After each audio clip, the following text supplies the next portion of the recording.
everyone, I'm back again with the new Metabo HPT cordless or corded 7¼ inch door bevel miter saw. Let's get into this review and see what it's all about. So first impressions of this saw, when I first got it, I wasn't too sure what to expect, especially being such a small miter saw. But the more I use it, the more I fall in love with it. So you'll notice that this is a really small footprint miter saw. Comes in at only 33 pounds, which means that you can pick it up with one hand, take it to and from the truck, no problem. I don't find the need to have a stand with wheels on it, even though it is nice. I also really like the zero clearance insert that this comes with from the factory. That's something that you don't usually see, so that was a really nice touch. As far as dust collection goes, with the bag, it's really good. When you hook it up to a vacuum, it becomes even better. You'll notice how the dust port is right on top of the blade, so there's no loss in suction. I also decided to add a universal tool adapter that I got from Home Depot to fit the 36mm or the 27mm Festool hose. So when we look at this chop saw, you think of a 7¼ inch blade, you think I'm going to be really limited for cut capacity. With height, yes, in some sense you are limited because of the size of the blade. That's to be expected with this size of blade. However, when you're talking about cross-cut capacity, you get 12 3/8 at 90 degrees, which is extremely impressive. That's not the kind of numbers you'd expect to see out of a saw of this size.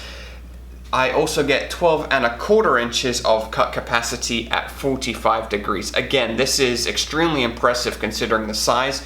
So that means that you could cut something like a 2x12 on this saw, no issues. So when we talk about power with a saw like this one comes corded or cordless. You get that option. Metabo is offering that right now from October 1st to December 31st. If you buy any of the 36-volt multi-volt tools, you can choose between a grinder, a battery, or the AC adapter. So while we're on the subject of power, this saw has been extremely impressive. It comes with a constant speed control, which adjusts the speed and the torque depending on what you're going to cut. So that way you have efficiency, you have the power, and you always get a very clean cut. This saw is brushless, so the runtime is going to be longer. When we talk about cuts and battery life, you can get 230 cross cuts on a 2x12. Now, I'm a finished carpenter, so usually not cutting 2x material. It's usually 3/4 material. But I find that on site you can run base all day long and I still have sufficient battery power. Now, I would recommend a second battery just in case. If all else fails, remember you do have the AC adapter that you can plug into this as well. So another really nice feature about this saw is that you get a doorbell drive system. So that means you have power, and that also means that it's quiet. This particular saw is actually 10 decibels quieter than the competitors. To some people that might not make any difference. For me, sometimes I work in condos, so I'm always trying to find tools that are more quiet, and also for the hearing. Sometimes, you forget your hearing protection. It happens, we've all been there. And some of these tools really do scream and it does damage your hearing. So another really nice little feature. So you may be thinking, well, how would this saw benefit me? Why would I want this particular saw in my truck? So I find this tool to be really handy with doing things as punch out. Again, it's really lightweight, it's battery, you can just take it straight onto a job site, set up, away you go. But I do find that I can also do a lot of other fine work with this particular saw as well. Being that it is a 7¼ inch blade, there is minimal deflection. I've cut 1¼ inch white oak on a 45, no deflection at all. So as we come in and let's take a closer look at this saw here, you'll notice that it has a bevel adjust. So you can unlock it at the back and simply turn the wheel with your hand and fine tune what bevel angle you would like. I do find these numbers to be a little difficult to read, and I do have good young eyes, so maybe a veteran carpenter with not such good eyes may struggle a little more than I do. So I would like to see that as an improvement. more common bevel angles such as 22.5 or 33.9. I do know that the old C10 FSH Hitachi does have these markings on the bevel gauge, so that would be a nice improvement. As we come into the front of the saw here as well, you'll notice that there is two buttons. One is for a light and one is for a laser. So as we turn the laser on, you'll see it's a very thin, crisp line. This is extremely nice. They place the laser in the center of the blade, so I find that if you place the laser line a 16th to the left or the right, you'll have exactly on your pencil mark. Also, you'll see here that you have two lights. So you have a left side, a right side, or you can have both. Now, of course, there's a lot of pros to the saw, but there are a couple of cons. It doesn't turn me off of the saw completely. It's pretty minor, but again, I tend to be quite picky when it comes to tools. So the fence extensions, I wasn't a huge fan of. I ended up just taking them off. Sometimes I feel like these things hinder more than they do help.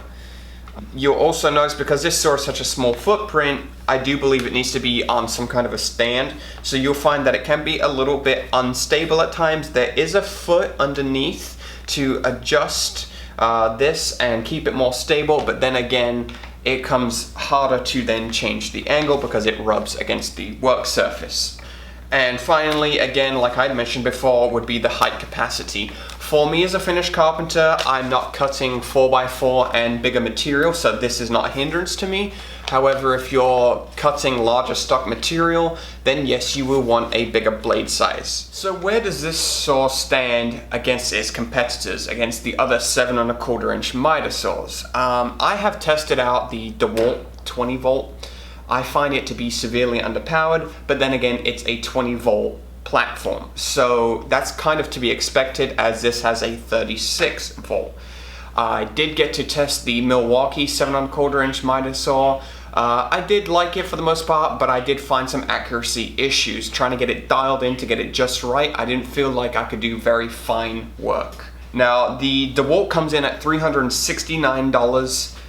Which can be quite appealing for the price, but then again, I do feel like it needs some improvements. The Milwaukee M18 Fuel comes at $450.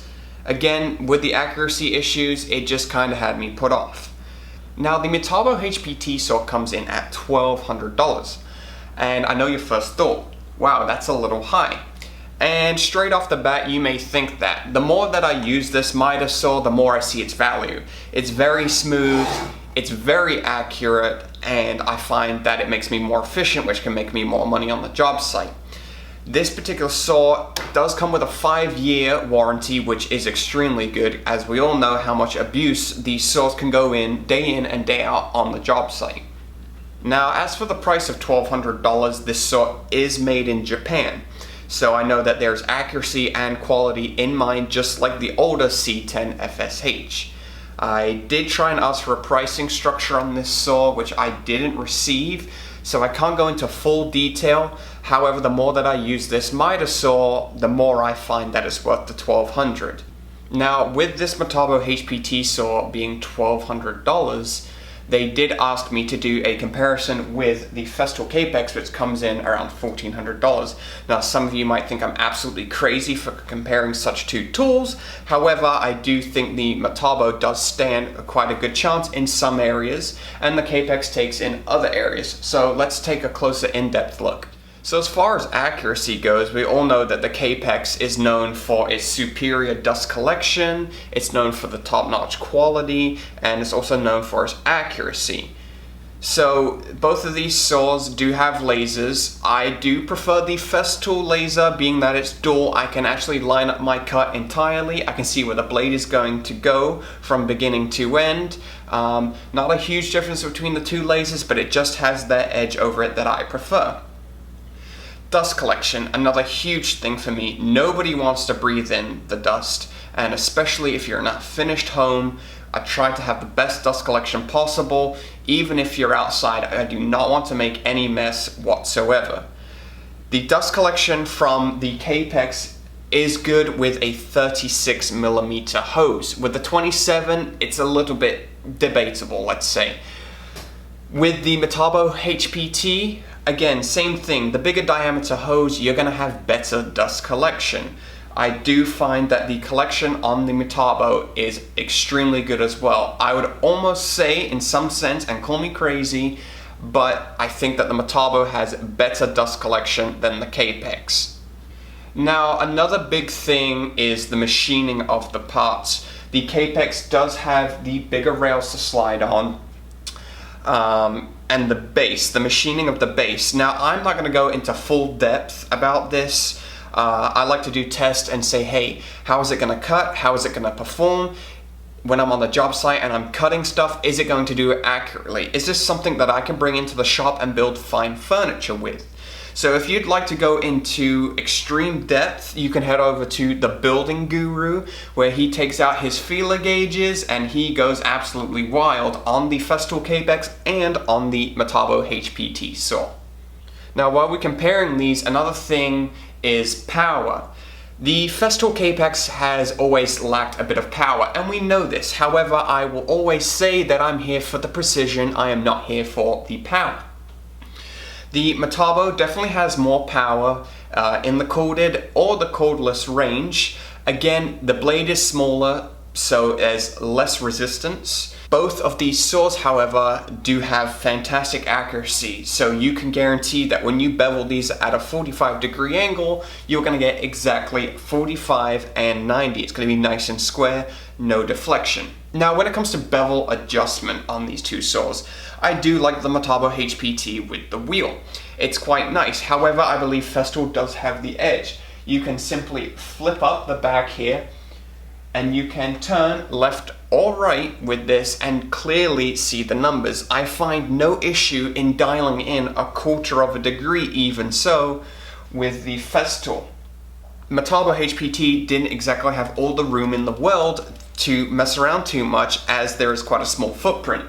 If you come and look at the front of the Festool Kapex here, you will see, again, nice and easy to read with 1/2-inch increments as well. Again, it's all about accuracy when it comes down to Festool. So final thoughts, what do you think about the Metabo HPT? What do you think about the Festool Kapex? Would you choose one over the other? Now, it's kind of hard to say. I do like having the Festool Kapex in the shop. I know about the accuracy and it is dead on. I do like the Metabo HPT, again, a very dead on accurate saw. I would prefer to see the Metabo HPT on site, being that it's corded or cordless is a very nice feature. Again, you do have to have a cord for the Festool as it is plug-in only. I do believe that having the increased power is something that you really need when it comes to doing production trim. When I'm doing finer things in a shop, I would go more towards my Kapex.